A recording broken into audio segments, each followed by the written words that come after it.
All right, let's jump right in. Today, we're tackling a massive question. Are we watching the next great leap in human evolution happen in real time? But here's the twist. This time, it's not about biology. Nope. It's being driven by the code we write and the machines we build. So let's really dig into what that means. Just let that sink in for a second. For millions of years, evolution was all about survival of the fittest out in the wild. But now, the main driver is artificial intelligence, and it's pushing change at a speed that biology just can't keep up with. This isn't just us getting a new tool. This is a fundamental shift in what it even means to be human. So, we are officially in a brand new chapter. We're moving way beyond the slow, steady pace of biological change. Technology, and AI in particular, is starting to enhance, to challenge, and maybe even replace some of the core parts of who we are. It's like it's rewriting our human source code as we speak. So, where is this all happening? Well, everything we've looked at really boils this down to 4 key arenas. We're going to see how AI is rewriting the rules of intelligence, what it's doing to the future of creativity, how it's venturing into our dreams, and, believe it or not, how it's even engineering emotion. These right here are the front lines of our future. Okay, let's start with the big one, intelligence. For literally centuries, we've defined being smart by our ability to learn, to reason, to solve problems. But what happens when a machine can do all of that faster and on a scale we can't even wrap our heads around? And the difference between the two is just striking. You know, human intelligence is messy, it's beautiful, it's tied to every single thing we've ever lived through.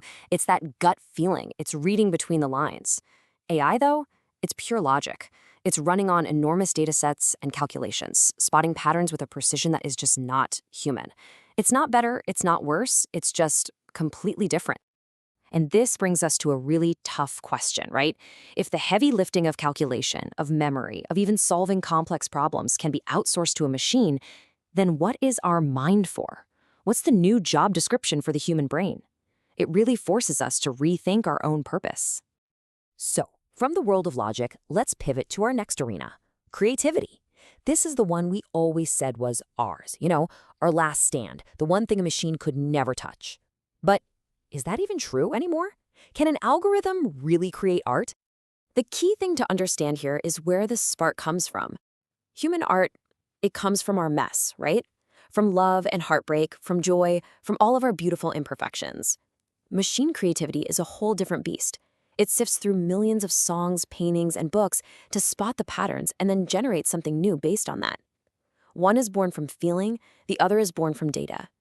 And that leads to this really provocative question from our research. Is this a competition? Are we actually in a fight for the title of creator? Or could this be a collaboration, a whole new kind of renaissance where human artists use AI as this incredible, revolutionary new paintbrush? Honestly, the jury is still out. Okay, so we've talked about the external world of art. Now let's go deep inside to what really is the final frontier, our subconscious. What in the world happens when AI starts to cross the line into our dreams, the most private, most chaotic part of who we are? To get our heads around this, we need to look at this concept, the synthetic subconscious. Now, stick with me, because it's a wild idea, but it really helps frame the conversation. Imagine an AI that doesn't just process facts and figures, but can actually simulate the symbolic, often bizarre landscape of our unconscious minds. So that's what brings us to the real question here. I mean, could we one day just plug in and pick our dreams for the night like we're scrolling through Netflix? It totally sounds like science fiction, but the implications are just staggering. If something else can start to take up space in our subconscious, does that change who we are when we're awake? So far, we've looked at how AI can think, how it can create, and maybe even how it can dream. But can it feel?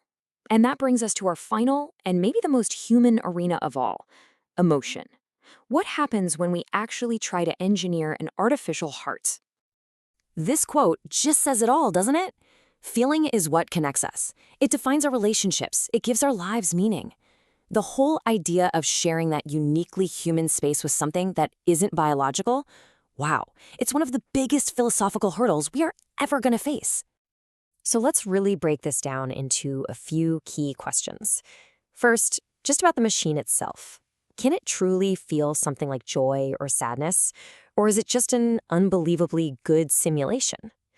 Is there a real subjective experience happening behind all that code? Okay, but let's say the answer is yes. Or even if it's an I can't tell the difference, maybe. The very next question isn't about the machine anymore. It turns right back around on us. Could we form a genuine emotional bond with it? Could a human being truly love a machine? And that right there leads to the final and most revealing question of all. What would that love say about us? Does it show our amazing, infinite capacity for connection? Or does it expose a deep human need that we're willing to fill with something that's manufactured?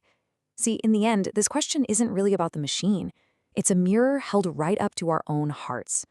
So, when you put it all together, intelligence, creativity, our dreams, our emotions, the ultimate takeaway is pretty clear. That sharp, bright line we always drew in the sand between the creator and the creation, between human and machine, well, it's not so sharp anymore. It's getting really, really blurry. Which leaves us with one final, kind of haunting question to think about. As we merge with this technology, as we rewrite the very definition of what it means to be human, who are we becoming?